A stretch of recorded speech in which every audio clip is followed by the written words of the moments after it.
Hey guys, welcome back. So look at this, bitcoin का price exactly उसी तरह से मूव करा जैसा हम कल के वीडियो के अंदर बात करे थे। एंड लेट्स लुक एट कल का वीडियो कि एग्जैक्टली हमने यहाँ पर क्या चीज़ बोली थी। करंट प्राइस मूवमेंट के अकॉर्डिंग अभी भी अगर आप देखोगे बिटकॉइन की प्राइस को फिर से यहाँ पर रिजेक्शन अभी मिला है। एंड करंट सिनेरियो के अकॉर्डिंग अगर हम देखते हैं जैसे जिस तरह से पास्ट के अंदर वहाँ पर 5 to 7% का था, उसी अकॉर्डिंग अगर हम यहाँ पर एक तरह से एनालाइज करते हैं तो यहाँ पर भी बिटकॉइन के लिए अभी जो यहाँ पर करेक्शन आ रहा है उसमें पॉसिबिलिटी हो सकती है कि यहाँ पर 47,000 से लेके 47,700 जो हमारा इंपॉर्टेंट सपोर्ट जोन है वहाँ तक बिटकॉइन की प्राइस आ सकती है। और यहाँ पर इंपॉर्टेंट होगा कि बिटकॉइन की प्राइस इस एरिया को होल्ड करे और फिर यहाँ से बाउंस करे। तो गाइस, जैसा आप देख सकते हैं एग्जैक्टली उसी तरह का प्राइस मूवमेंट हमको देखने को मिला। बिटकॉइन की प्राइस ने जब यहाँ पर रेजिस्टेंस टेस्ट किया और यहाँ से हमको करेक्शन देखने को मिला। बिटकॉइन की प्राइस ने एग्जैक्टली यहाँ पर 47,200 से लेके 47,700 का जो एरिया है इस एरिया को टेस्ट करा और यहाँ से हमको बाउंस बैक देखने को मिला, which is a good thing. और यहाँ पर अभी नेक्स्ट इंपॉर्टेंट मूवमेंट की हम बात करेंगे। तो यहाँ पर जैसे मैंने आपको लॉन्गर टाइम फ्रेम के अंदर ये बताया था कि करंटली बिटकॉइन की जो प्राइस है ये 20 डे के मूविंग एवरेज के नीचे ट्रेड करी है और यही सबसे इंपॉर्टेंट अभी यहाँ पर एक रेजिस्टेंस बन जाता है जिसको देखना है कि बिटकॉइन इस एरिया को ब्रेक करता है कि नहीं करता है। अभी आप देख सकते हो करंटली भी जो प्राइस पंप हो रही है इसी लेवल पे यहाँ पर हमको रिजेक्शन मिल रहा है। और जैसा कल के वीडियो के अंदर भी हमने बात करी थी कि जनवरी मंथ के अंदर जब ऐसा हुआ था जब बिटकॉइन की प्राइस 20 डे मूविंग एवरेज के नीचे ट्रेड कर रही थी तो यहाँ पर भी ऑलमोस्ट 1 2 3 4 टाइम्स बिटकॉइन की प्राइस ने 20 डे मूविंग एवरेज को टेस्ट किया और यहाँ पर रिजेक्शन मिला 5 to 6% का। एंड फाइनली फिफ्थ ट्राई के अंदर यहाँ पर प्राइस ने ब्रेकआउट किया। तो यही सिमिलर पैटर्न हमको देखने को मिलता है या फिर जल्दी हमको ब्रेकआउट देखने को मिल जाता है, वो देखना यहाँ पर बहुत ज़्यादा इंपॉर्टेंट है। आपको जो चीज़ वॉच करनी है वो ये करनी है कि यहाँ पर बिटकॉइन की प्राइस ये 20 डे का जो मूविंग एवरेज है इसके ऊपर आए और इसके ऊपर सपोर्ट बना ले। अगर ये चीज़ होती है तो वो एक काफ़ी पॉजिटिव मूवमेंट होगा कि हमने फिर से जो 20 डे मूविंग एवरेज है जो पूरे बुल ट्रेंड के अंदर एक अच्छा सपोर्ट बन के भी चला है यहाँ पर बिटकॉइन की प्राइस के अंदर, हम वापस उसके ऊपर आ गए हैं। So this is something that you can keep an I on. बाकी अगर ओवरऑल बात करें, अगर हमको बार बार 20 डेली मूविंग एवरेज पे यहाँ पर रिजेक्शन मिलता है तो यहाँ पर दो इंपॉर्टेंट रेजिस्टेंस और सपोर्ट जोन है जो आप देख सकते हैं। पहला यहाँ पर इंपॉर्टेंट जो रेजिस्टेंस जोन है वो यहाँ पर $49,700 का बन जाता है। उसके बाद जो नेक्स्ट हमारा यहाँ पर सपोर्ट जोन है वो यहाँ पर हमारा 47,700 का एरिया बन जाता है। तो यहाँ पर ये देखना है या तो हम इसको ब्रेक कर जाएं या फिर अगर हम ट्रेड करते हैं तो इस एरिया के बीच में भी ट्रेड करें फिर फर्दर यहाँ पर ब्रेकआउट हो। लेकिन अगर यहाँ पर ऐसा होता है कि हमको रिजेक्शन मिलता है बार बार और प्राइस 47,700 के नीचे जाके अगर इसके नीचे कोई डेली क्लोजिंग आ जाती है तो वो थोड़ा सा फिर बेरिश हो जाएगा कि शायद थोड़ा सा मे बी और करेक्शन आए और फिर हम फर्दर जर्नी जो अपनी उसकी कंटिन्यूएशन में यहाँ पर आगे चले। तो करंटली बिटकॉइन को लेके यही इंपॉर्टेंट लेवल है। Keep an I on this 49,000, मतलब इनफैक्ट आप 50,000 का लेवल मान लो कि इसके ऊपर डेली क्लोजिंग मिल जाती है ना तो वो हमारे लिए पॉजिटिव होगा। फिर हम एक्सपेक्ट कर सकते हैं कि यहाँ पर और जो हायर लेवल्स है वहाँ पर बिटकॉइन की प्राइस का मूवमेंट देखने को मिल सकता है। लेकिन जब तक वो नहीं होता है तब तक we have to wait and see. अब मूविंग ऑन नेक्स्ट अपडेट के अंदर हम बात करते हैं यहाँ पर रिपल की, जिसके बारे में काफी लोग मुझसे क्वेश्चन पूछे थे कि कोई यहाँ पर अपडेट न्यूज आई है कि नहीं आई है।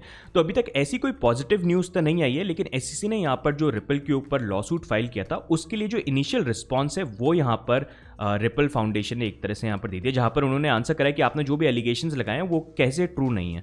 तो ये इन्होंने अभी तक यहाँ पर फाइलिंग करी है। और जिन लोगों को नहीं पता है तो एसईसी ने यहाँ पर रिपल के ऊपर और XRP जो टोकन है उसको सिक्योरिटी बोला और उसके अकॉर्डिंग उन्होंने उनके ऊपर लॉसूट किया, जिसके कारण काफ़ी जो यूएस के एक्सचेंजेस थे उन्होंने यूएस के अंदर XRP की जो ट्रेडिंग है उसको बंद कर दिए। तो एक कॉइन जो एक नंबर 3 पे था मार्केट कैप के अकॉर्डिंग वो आज के डेट में काफ़ी नीचे फॉल कर गया है। इसी कारण से अगर आप देखोगे तब से प्राइस के अंदर भी कोई इतना ज़्यादा हमको जंप देखने को मिला नहीं है। मोस्टली यहाँ पर जो प्राइस है ये स्टैग्नेंट ही हो रही है इस लेवल पे। और ये जो आई थिंक प्राइस का मूवमेंट है ये भी बेसिकली इस तरह से चलेगा, बेसिकली थोड़ा बहुत मे बी पंप देखने को मिल जाए लेकिन मैसिव मूवमेंट तब तक नहीं आएगा जब तक यहाँ पर ये जो लॉसूट है इसका कोई सेटलमेंट नहीं होता है या कोई पॉजिटिव न्यूज़ यहाँ पर निकल के नहीं आती है। अब अगर ये बात करें कि यहाँ पर हम आगे क्या एक्सपेक्ट कर सकते हैं तो वी हैव टू सी, क्योंकि ये लॉसूट जो अभी चालू है होने में हो सकता है ये 4-5 महीने तक चले या हो सकता है 1 साल 2 साल तक भी चल जाए। वी हैव नो आइडिया कि कब तक ये लॉसूट यहाँ पर चलता है। लेकिन एक चीज़ यहाँ पर जो रिसेंटली पॉजिटिव हुई थी वो ये थी कि NYAG ने iFinex जो टेथर की पेरेंट कंपनी और बिटफिनिक्स इनके ऊपर लॉ सूट किया था, और वो जो लॉ सूट था काफ़ी लंबा चला था, लेकिन फाइनली उसका भी यहाँ पर सेटलमेंट हो गया, जहाँ पर वो अराउंड $850 मिलियन यहाँ पर पे करेंगे। लेकिन यहाँ पर इन्होंने ये चीज़ बोल दी कि ठीक है सेटलमेंट कर लो, लेकिन तुम यूएस में आगे जाके कभी भी सर्विस नहीं दोगे। एक तरह से उनको बोल रहे हैं कि नहीं, तुम अलाउड ही नहीं हो, उनको बैन ही कर रहे हैं एक तरह से। तो ये बेसिकली, लेकिन चलो ये अच्छा है कि यहाँ पर इन्होंने ये सेटलमेंट फाइनली यहाँ पर कर लिया। तो इसी तरह से यहाँ पर अगर एसईसी का जो अभी लॉ सूट है रिपल के अगेंस्ट में, जिससे एक्सआरपी के जो जितने भी इन्वेस्टर्स हैं वो बहुत ज़्यादा इंपैक्टेड हैं, उनके लिए आने वाले टाइम में हो सकता है मे बी एक पॉसिबिलिटी हो जहाँ पर रिपल के साथ भी एसईसी यहाँ पर कोई इसी तरह का सेटलमेंट कर ले। क्योंकि अगर देखा जाए यूएस के जितने भी रेगुलेटेड एक्सचेंजेस थे वहाँ पर एक्सआरपी लिस्टेड था, तो काफ़ी सारे यूएस के भी लोग हैं जिन्होंने यहाँ पर एक्सआरपी को वो होल्ड करते हैं। तो यहाँ पर कल को अगर कुछ नेगेटिव इम्पैक्ट होता है, एसईसी कोई नेगेटिव चीज़ करती है, तो वहाँ पर वो जो यूएस के इन्वेस्टर्स हैं उन्हीं को सबसे ज़्यादा उस चीज़ का इम्पैक्ट पड़ेगा। तो आई थिंक वो चीज़ वो यहाँ पर कंसिडर करके हो सकता है फ्यूचर में कोई ना कोई ये सेटलमेंट शायद कर लें। We have to see, 50-50 chance है शायद कर लें। क्योंकि अगर देखेंगे तो पास्ट के अंदर सिमिलर लॉ सूट यहाँ पर एसईसी ने ईओस के साथ भी किए थे, जहाँ पर उन्होंने 24 मिलियन का सेटलमेंट कर लिया था। फिर साया कॉइन के साथ भी एक हुआ था, वहाँ पर भी उन्होंने सेटलमेंट कर लिया था।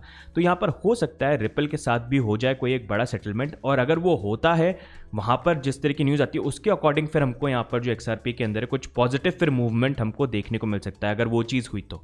लेकिन वहाँ पर भी एक कंडीशन ये होनी चाहिए कि अगर सेटलमेंट होता है तो ये नहीं बोल दे कि नहीं, कि हम तो मानेंगे सिक्योरिटी, सेटलमेंट कर लो और आगे तुम इसके अंदर क्या बोलते हैं यूएस के अंदर एक्सआरपी को ट्रेड करना अलाउ नहीं करेंगे, तो वो नेगेटिव होगा। लेकिन अगर ऐसा बोल दिया कि सेटलमेंट कर लो और ठीक है हम इसको सिक्योरिटी कंसिडर नहीं करते हैं या जो भी है ठीक है ट्रेड कर सकते हैं, तो वो काफ़ी ज़्यादा पॉजिटिव हो जाएगा। तो अभी भी वो 50-50 चांस है। वी हैव टू सी कैसे वो चीज़ टर्न आउट होती है, लॉ सूट आगे यहाँ पर किस तरह से चलता है। तो अभी के लिए गाइज यही अपडेट है, बाकी कोई नए अपडेट आएगी तो मैं डेफिनेटली आप लोगों से शेयर करूंगा। तो अभी के लिए मतलब it is totally up to you, आप इसको होल्ड करना चाहते हैं, आप एग्जिट करना चाहते हैं, या आपका खुद का कॉल है।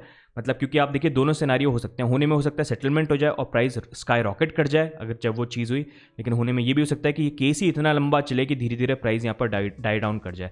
तो इन दोनों सिनेरियो के अकॉर्डिंग आप अपने पोर्टफोलियो मैनेजमेंट के अकॉर्डिंग इस चीज़ के ऊपर यहाँ पर आप कॉल ले सकते हैं। बाकी नेक्स्ट मूविंग ऑन हम यहाँ पर बात करेंगे कार्डानो के बारे में, जिसके बारे में हमने आपको अपडेट दिया था कि अगर कार्डानो में आप प्रॉफिट में है तो अपना स्टॉप लॉस लगा लीजिए क्योंकि मेजर करेक्शन देखने को मिल सकता है। और उसी के बाद अगर आप देखेंगे अप्रॉक्सीमेटली 20% का करेक्शन देखने को मिला, और जो लेवल हमने बताया था वहीं पर कार्डानो ने सपोर्ट भी बनाया। अभी अगर कार्डानो को फर्दर हम देखेंगे तो कार्डानो यहाँ पर थोड़ा सा कंसोलिडेशन जोन के अंदर जाता हुआ देखने को मिल रहा है, जहां पर प्राइस जो है बेसिकली $1.15 से लेके $1.26 के बीच में ही मूव करती हुई देखने को मिल रही है। तो अगर आप यहाँ पर एंट्री लेने की सोच रहे हैं तो बेसिकली पहला जोन जो आप देख सकते हैं वो आप देख सकते हैं अराउंड $1.15 से लेके $1.18 का। और अगर और थोड़ी सी सेफर बाइंग आपको लेनी है तो उसके लिए मैं आपको एडवाइस करूंगा $1.09 से लेके $1.15। तो इस एरिया के अकॉर्डिंग आप देख सकते हो। बस यही मॉनिटर करो अभी आने वाले दिनों में कि कार्डानो इसी लेवल पे अगर कंसोलिडेशन करता है, इस लेवल के नीचे डिप नहीं करता है, तो यहाँ पर फिर फर्दर हमको जो अपवर्ड मूवमेंट है वो देखने को मिल सकता है। क्योंकि अभी ये स्मार्ट कॉन्ट्रैक्ट लॉन्च होने के बाद अपने डीफाई NFT ये सारी की सारी चीज़ें लॉन्च करेंगी, तो इनिशियली वहाँ पर थोड़ा सा प्राइस के अंदर जंप जो है वो हमको देखने को मिल सकता है। तो ये चीज़ आप थोड़ा सा मॉनिटर कर सकते हो कि अभी इस लेवल पर अगर अच्छा कंसोलिडेशन जोन दिखता है पार्ट्स में, अपने अकॉर्डिंग जो भी आपको लेवल सही लगते हैं आप बाय करो, अपने रिस्क मैनेजमेंट के अकॉर्डिंग स्टॉप लॉस लगो। कल को सब कुछ उल्टा जाने लगे तो अपने स्टॉप लॉस के अकॉर्डिंग आप एग्जिट यहाँ पर कर जाओ। तो गाइज आज के वीडियो में यही अपडेट है BTC, XRP और कार्डानो के बारे में। बाकी आपके क्या व्यू पॉइंट्स है BTC को लेके या XRP या कार्डानो को लेके, आप कमेंट्स में डाल के जरूर बताइएगा। बाकी अगर आप चाहते हैं मैं किसी और कॉइन के बारे में या कोई भी न्यूज़ के बारे में कुछ कवरेज करूं तो वो भी कमेंट्स में डालिएगा। जो मेजॉरिटी कमेंट्स आएंगे उसी के अकॉर्डिंग मैं अपने वीडियोज़ को आगे प्लान करूंगा। बाकी अगर आपको ऐसे क्विक अपडेट्स अच्छे लगते हैं तो वीडियो को लाइक करना मत भूलिएगा, और अगर सब्सक्राइब नहीं कर रखा है सब्सक्राइब करिए, नोटिफिकेशन बेल भी ऑन करिए ताकि जैसे ही हम वीडियो पोस्ट करें आपके पास फटाफट नोटिफिकेशन आ जाए। तो गाइज आज के लिए बस इतना ही, मिलते हैं अगले वीडियो में, तब तक के लिए goodbye and take care.